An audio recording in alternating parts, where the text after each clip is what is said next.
नमस्कार, आप देख रहे हैं न्यूज़ वन इंडिया। मैं हूं आपके साथ ऋतु तिवारी। पोखरियाल बुलेटिन की शुरुआत करेंगे। मनीष सिसोदिया ने दिया इस्तीफा, सत्येंद्र जैन ने भी दिया इस्तीफा। सीएम केजरीवाल ने दोनों के इस्तीफे मंजूर किए। यह बड़ी खबर आपको दे रहे हैं इस वक्त दिल्ली से। यह बड़ी खबर, जहां मनीष सिसोदिया ने इस्तीफा दिया, इसके साथ ही साथ सत्येंद्र जैन ने भी इस्तीफा दिया।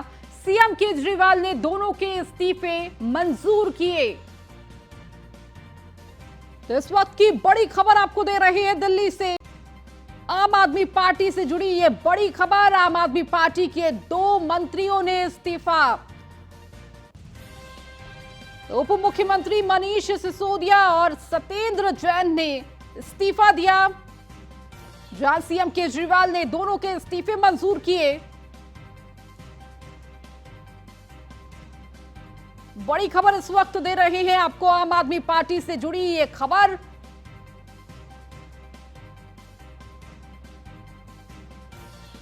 तो आम आदमी पार्टी के लिए ये बड़ी खबर, जहां मनीष सिसोदिया और सत्येंद्र जैन ने इस्तीफा सौंपा। वहीं अरविंद केजरीवाल ने इन इस्तीफों को मंजूर भी कर लिया।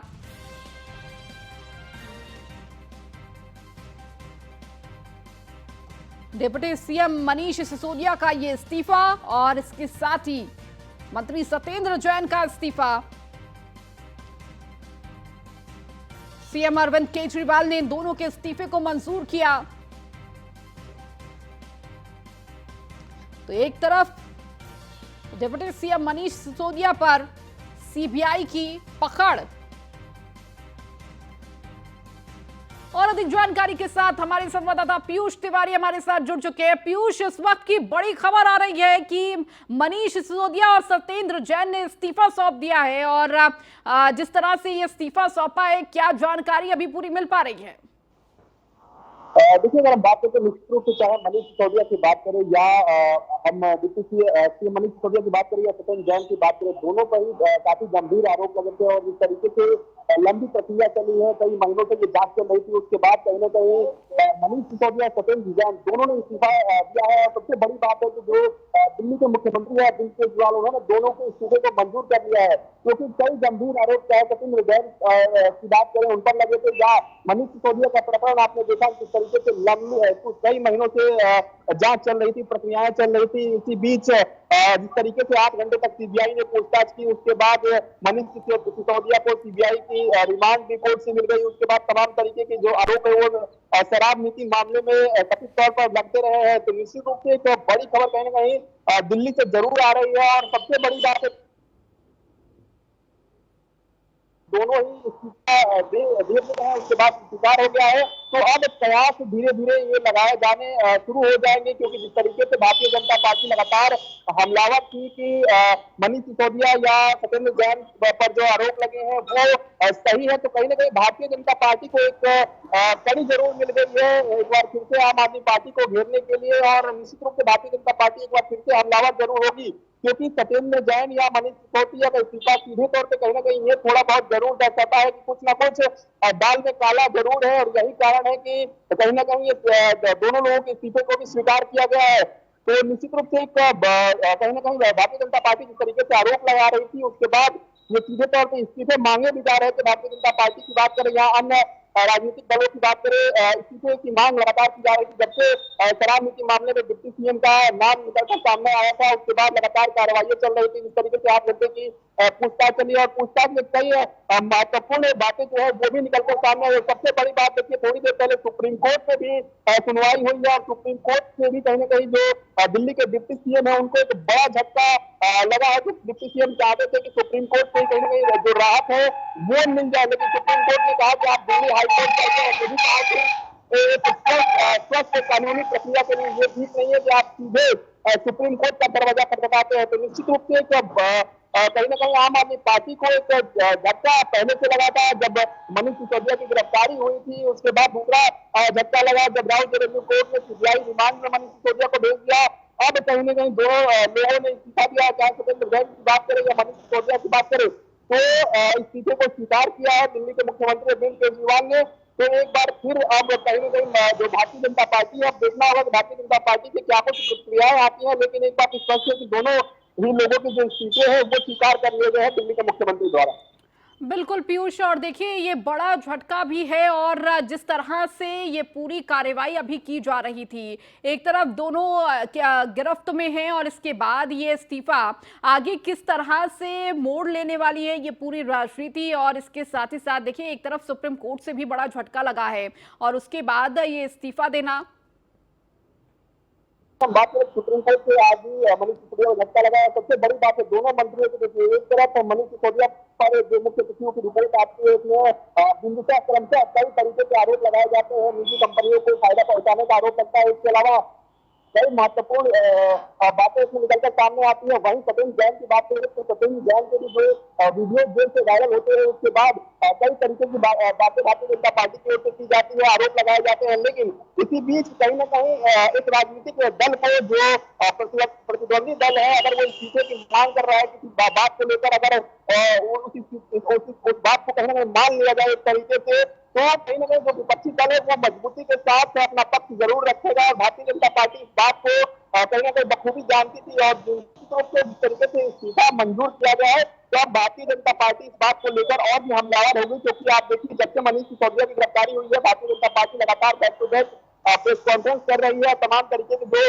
आरोप आम आदमी पार्टी की ओर से लगाए जा रहे हैं उसका जवाब दे रही है। लेकिन आम आदमी पार्टी भी एक तरीके से आक्रामक रूप में अब तक थी, लेकिन अब देखना होगा कि अब इस इस्तीफे के बाद क्या आम आदमी पार्टी का रुख बदलता है, क्या आम आदमी पार्टी के जो बयान है वो बदलते हैं। क्योंकि आप देखिए किस तरीके से तानाशाही कहा गया, यहाँ तक कि अमित शाही कहा गया। राज्यसभा सांसद है आम आदमी पार्टी को, उन्होंने ये तक कह दिया कि अगर ईडी और सीबीआई मुझे 1 घंटे के लिए दे दिया जाए तो प्रधानमंत्री नरेंद्र मोदी और गृहमंत्री अमित शाह भी जेल में होंगे। की बातें जो आम आदमी पार्टी के तमाम नेता है वो कहते हैं नजर आ रहे थे। ऐसे में अब इस्तीफा हो चुका है, इस्तीफा स्वीकार हो चुका है, तो अब क्या कुछ आम आदमी पार्टी अपना इस पूरे प्रकरण पर स्टेटमेंट देती है, देखना होगा। कुछ देर का इंतजार जरूर ठीक करना है होगा पीयूष, जब आपको अधिकारिक यहाँ पर तौर पर रुकना आम आदमी चाहेंगे। हमारे पार्टी साथ बीजेपी प्रवक्ता आशीष जी हमारे साथ जुड़े हुए हैं। आशीष जी, आम आदमी पार्टी की तरफ से ये बड़ा दो झटका, दो मंत्रियों का इस्तीफा, मनीष सिसोदिया और सत्येंद्र जैन ने अपना इस्तीफा सौंप दिया है। देखिए, जो पार्टी कहा करती थी आरोप लगते ही इस्तीफा देना चाहिए, जो पार्टी बहुत बड़े बड़ी बातें किया करती थी ट्रांसपेरेंसी ईमानदारी की, आज जब ट्रायल कोर्ट और सुप्रीम कोर्ट दोनों से बहुत तगड़ी लतार पड़ने के बाद उसको इस बात की याद आई है ये काम बहुत पहले होना चाहिए था, ताकि सत्येंद्र जैन अपनी पोजीशन का मिसयूज जो जेल में रहकर वो कर रहे थे न कर पाते। दिल्ली की राजनीति ने न्यू लो देखा है पिछले दिनों सत्येंद्र जैन और मनीष सिसोदिया के आचरण से और अरविंद केजरीवाल की सरकार से। इन्हीं दोनों को नहीं, अरविंद केजरीवाल जी को भी इस्तीफा देना चाहिए, क्योंकि जिस प्रकार से राजनीतिक शुचिता और ट्रांसपेरेंसी और ईमानदारी की बात ये सरकार किया करती थी वो दूर दूर तक कहीं सरकार के कंडक्ट में नहीं दिखता। इसलिए इस्तीफा इन दोनों का ही नहीं, अरविंद केजरीवाल जी का भी होना चाहिए। लेकिन आशीष जी, एक तरफ ये भी कहा जा रहा है कि ये सब जिस तरह से एजेंसियों का गलत इस्तेमाल हो रहा है और जो आरोप है वो झूठे हैं, किसी भी तरह के कोई सबूत नहीं मिल रहे हैं, उन सब के बावजूद अब राजनीति आगे किस तरफ रुख लेगी, आम आदमी पार्टी की तरफ से क्या आगे कदम देखा जा सकता है? क्योंकि वो लगातार बीजेपी पर आरोप लगा रही है कि ये सब बीजेपी का किया कराया है। अगर मेरी याददाश्त ठीक है तो शायद 9 महीने हो चुके हैं सत्येंद्र जैन जी को जेल में। जी बिल्कुल। और उनको अभी तक जमानत नहीं मिली है। विजय नायर को भी 4.5-5 महीने जेल में हो चुके हैं। मनी ट्रेल स्थापित होती जा रही है। अरविंद बोनापल्ली, गुच्ची बाबू, अरविंद कुमार, ऐसे अनेक कड़ी है, दिनेश अरोड़ा, ऐसी ये पूरी कड़ी है। जब ये स्थापित होती जा रही है और आज तक उसके बाद इनका बचना मुश्किल है। और आज तक कौन सा ऐसा आरोपी मिला है जिसने वाले जुर्म किया कि हाँ मैंने भ्रष्टाचार किया है? हर भ्रष्टाचारी, इवन जिनके खातों में, जिनके घरों में, कमरों में नोट मिले हैं, अरबों रुपए मिले हैं बंगाल में, वे भी कहते हैं हमें पॉलिटिकल वेंडेटा में फंसाया जा रहा है। तो बताइए क्या किया जाए? अभी ईडी ने ट्रायल पिछली चार्जशीट में बताया 100 करोड़ रुपए इसी साउथ रूट से लेकर गोवा के चुनाव में गए हैं। आम आदमी पार्टी पहले कहा करती थी कि हम अपनी वेबसाइट पर एक एक पैसा लगा रहे हैं, और आम आदमी पार्टी ने गुजरात में, गोवा में, उत्तर प्रदेश, उत्तराखंड, हिमाचल के चुनावों में जिस तरह का बेतहाशा पैसा खर्चा है वो कौन सी वेबसाइट पर दिखाया गया है? वो सब पैसा दिल्ली की जनता की गाड़ी कमाई और उसके हक के, उसके खजाने, उसकी डेवलपमेंट का पैसा है। पिछली पॉलिसी में 33 रुपए रिटेलर को मिलते थे एक बोतल 530 रुपए पे, और 333 रुपए सरकार के खाते में आते थे। नई पॉलिसी में सरकार के खाते में 3 रुपए 78 पैसे आ रहे हैं और उनके खाते में, रिटेलर के खाते में 333 रुपए जा रहे हैं। ये पैसा कहीं से तो घूम के आ रहा है। अब आम आदमी पार्टी अपना फेस बचाने के लिए इस प्रकार का प्रोपेगेंडा केंद्र जैन के जमाने में कर रहे थे, ताहिर हुसैन के जमाने में कर रहे थे, जब अरविंद केजरीवाल के सालू पीडब्ल्यूडी घोटाले में फंसे उस समय कर रहे थे। तो ये तो इकबालिया जुर्म किसी अपराधी ने नहीं किया है। अरविंद केजरीवाल मगर कहा करते थे कि आरोप लगते ही, आज आरोप लगा है और कैबिनेट की सामूहिक रिस्पॉन्सिबिलिटी होती है जी। अगर फाइनेंस मिनिस्टर और एक्साइज मिनिस्टर पे आरोप लगा है तो पहले अरविंद केजरीवाल को इस्तीफा देना चाहिए था। वो बिना वो अरविंद केजरीवाल दोनों पूरी पार्टी का और मंत्रियों का, अपने साथियों का उपयोग कर रहे हैं, दुरुपयोग कर रहे हैं, उनको आगे रखकर अपनी राजनीतिक महत्वाकांक्षा और भ्रष्टाचार को बढ़ावा दे रहे हैं। ठीक है, बहुत शुक्रिया आशीष जी हमारे साथ जुड़ने के लिए। तो बड़ी खबर इस वक्त आपको दे रहे हैं, मनीष सिसोदिया और सत्येंद्र जैन ने अपने पद से इस्तीफा दिया है। पीयूष हमारे साथ लगातार बने हुए हैं। पीयूष, अब आगे की राजनीति क्या कुछ रहने वाली है? आम आदमी पार्टी की तरफ से क्या कदम रहने वाला है, इस पर सबकी नजर है।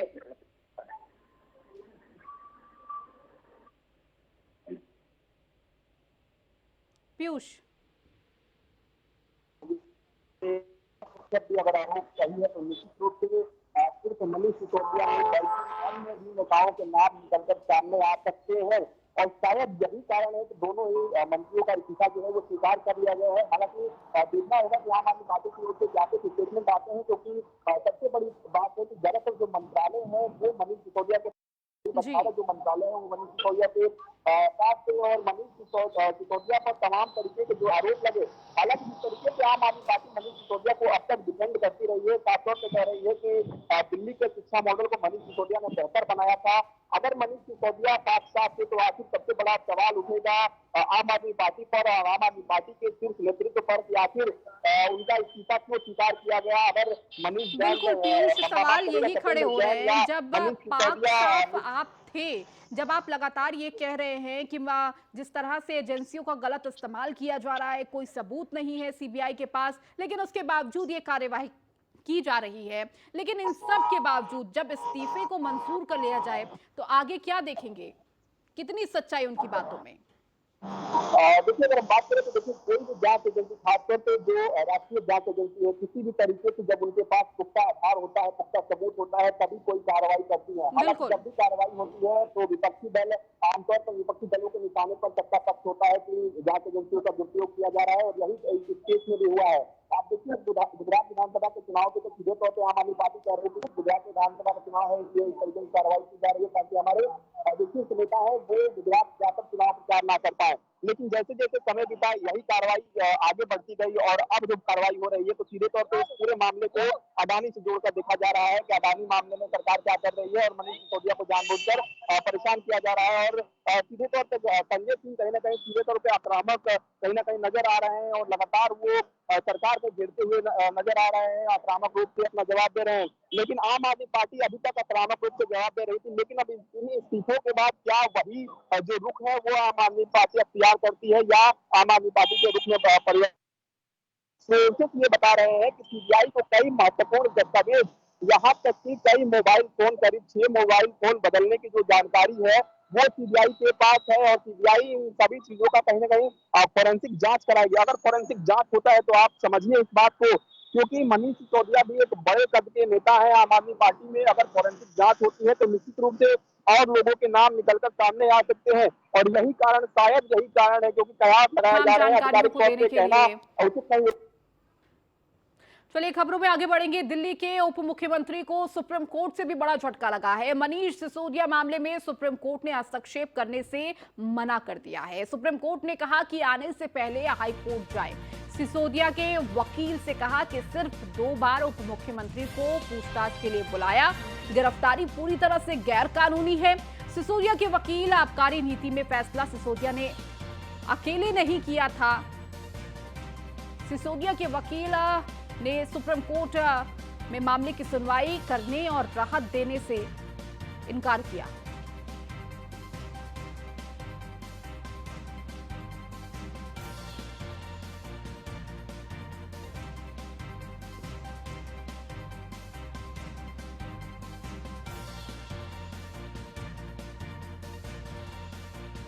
खबरों में आगे बढ़ेंगे। पीएसएस अरुण कुमार और जीएम जलकल की नगर विकास मंत्री से शिकायत। जलकल के एक एक्सएएन की हुई थी शिकायत, तो जीएम जलकल राम कैलाश ने कही थी 15 दिन में जांच कर कार्रवाई की बात। 5 महीने बीत गए। जीएम फर्जी दस्तावेज पर नौकरी करने वाले अरुण कुमार पर मेहरबान है। जलकल में आधा दर्जन लोग फर्जी दस्तावेज पर दशकों से कर रहे हैं नौकरी। जलकल विभाग में बड़े पैमाने पर नियम के खिलाफ काम हो रहे हैं। आखिर अब मामला नगर विकास मंत्री के कार्यालय पहुंचा। जल्द हो सकती है जलकल के अधिकारियों पर बड़ी कार्रवाई।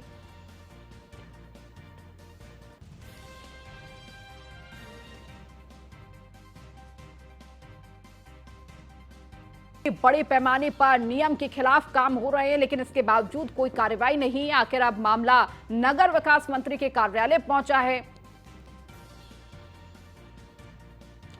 समाजवादी पार्टी के राष्ट्रीय अध्यक्ष अखिलेश यादव ने एक बार फिर से कानून व्यवस्था को लेकर बीजेपी सरकार पर निशाना साधा है। अखिलेश ने कहा कि मैं कई बार ये कह चुका हूं कि जब से बीजेपी सरकार आई है कानून व्यवस्था ध्वस्त हो गई है। सुप्रीम कोर्ट, हाई कोर्ट ने भी समय समय पर सरकार को लताड़ा है और ये तक कह दिया कि यूपी में क्या जंगल राज चल रहा है। अखिलेश यादव ने कहा कि सरकार कहती है कि अपराधियों को मिट्टी में मिला देंगे। जिस तरह से फिल्मों में डायलॉग मारे जाते हैं, ये सरकार डायलॉग से चल रही है। जिस सरकार का परमानेंट डीजीपी ना हो, एक ही अधिकारी पर इंटेलिजेंस हो, एक ही अधिकारी पर सब कुछ हो, उसके बाद कैसे उम्मीद कर सकते हैं कि प्रशासन सही खबर मुख्यमंत्री तक पहुंचाएगा। जब एक अधिकारी के पास सब कुछ होगा तो आखिरकार ये सूचना कोई क्यों रोक रहा है। जब पुलिस प्रशासन ही सरकार को खुश करने में लगा है तो डायलॉग और नफरत फैलाकर लॉ एंड ऑर्डर ठीक नहीं हो सकता है।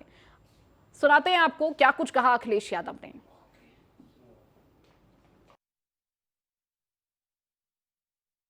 कानून व्यवस्था ध्वस्त हुई है। सुप्रीम कोर्ट, हाई कोर्ट ने समय समय पर सरकार को लताड़ा है और सुप्रीम कोर्ट ने यहाँ तक कहा कि उत्तर प्रदेश में क्या जंगल राज चल रहा है। सरकार ये कहती है कि मिट्टी में मिला देंगे अपराधियों को। जिस तरीके से डायलॉग मारे जाते हैं फिल्मों में, ये सरकार डायलॉग से चल रही है। जिस सरकार का परमानेंट डीजीपी ना हो, एक ही अधिकारी पर इंटेलिजेंस हो, एक ही अधिकारी पर सब कुछ हो, उसके बाद कैसे उम्मीद कर सकते हो कि प्रशासन सही खबर मुख्यमंत्री और सरकार तक पहुंचाएगा। जब एक ही अधिकारी के पास सब कुछ होगा, आखिरकार सूचना क्यों रोक रहा है कोई। अमेठी में, इलाहाबाद में और जगह से भी सूचना उत्तर प्रदेश में आती है। आखिरकार सरकार जिस तरीके से डबल ट्रिपल मर्डर हो रहे हैं, क्या उनका भी इनकाउंटर करेगी? क्या इनकाउंटर यही है? और फिर मैंने सदन में कहा कि सरकार को टॉप 10, टॉप 100 सूची माफियाओं की जारी करनी चाहिए। सरकार ये जब कहती है मिट्टी में मिला देंगे, तो टॉप 10, टॉप 100 की सूची जारी करने में सरकार को क्या दिक्कत है? तस्वीर किसी के साथ भी हो सकती है। कल जब हम लोग खाना खा रहे थे तो हमारी तस्वीर मुख्यमंत्री जी के साथ थी, और अगर मुख्यमंत्री जी ने अपने केस वापस न लिए होते तो सोचो आप क्या चला रहे होते। आज ये सोशल मीडिया का जमाना है, कोई भी आता है फोटो खिंचवाता है। आपने आधी फोटो देखी, लाने वाला भी उसके अंदर फोटो के अंदर है, जिसने मिलाया वो भी फोटो के अंदर है। अब खबर मुरादाबाद से है, जहां आजम खां के बेटे अब्दुल्ला आजम की अपील पर आया फैसला। एडीजे 2 के स्पेशल एमपी एमएलए कोर्ट ने अपील को खारिज किया है। निचली अदालत के फैसले के खिलाफ की गई थी अपील। कम उम्र और निर्दोष बताते हुए सजा को स्टे करने की कोर्ट से की गई थी अपील। तो अब्दुल्ला आजम को 13 फरवरी को निचली अदालत ने सुनाई थी सजा। थाना छदलैट के मुकदमे में 2 साल की सुनाई थी सजा के बाद अब्दुल्ला आजम की विधानसभा सदस्यता हो चुकी है रद्द।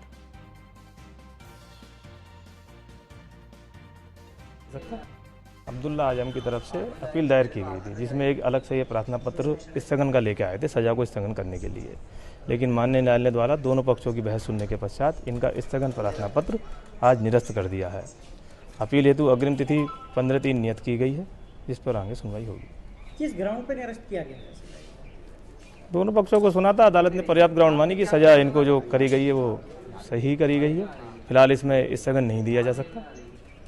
बाकी निर्णय का पूर्ण अवलोकन अभी पूरे तरीके से नहीं करा गया। निर्णय जैसे ही मिल जाएगा उसका अवलोकन करने के पश्चात ही आपको। अब्दुल्ला अब खबर हापुड़ से है, जहां दिन दहाड़े लूट की वारदात से हड़कंप मचा। बाइक सवार 3 बदमाशों ने तमंचे की नोक पर लिए 1 लाख रुपए। भारत फाइनेंस की कलेक्शन एजेंट से हुई दिन दहाड़े लूट की वारदात। लूट के बाद बदमाश हवा में हथियार लहराते हुए फरार हुए। पुलिस मौके पर पहुंचकर जांच में जुटी हुई है। थाना कपूरपुर के पारपा के पास की ये पूरी वारदात है।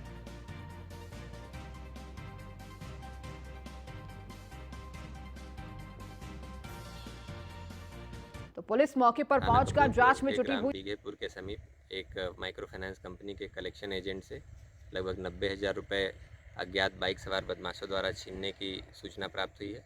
मौके पर वरिष्ठ अधिकारी द्वारा निरीक्षण कर निर्देशित किया गया है। शीघ्र ही घटना का अनावरण कर आवश्यक विधिक कार्रवाई की जाएगी। थाना कपूरपुर के ग्राम बीघेपुर के समीप एक माइक्रो फाइनेंस। चलिए, इस बुलेटिन में फिलहाल इतना ही। बने रहिए न्यूज़ 1 इंडिया के साथ।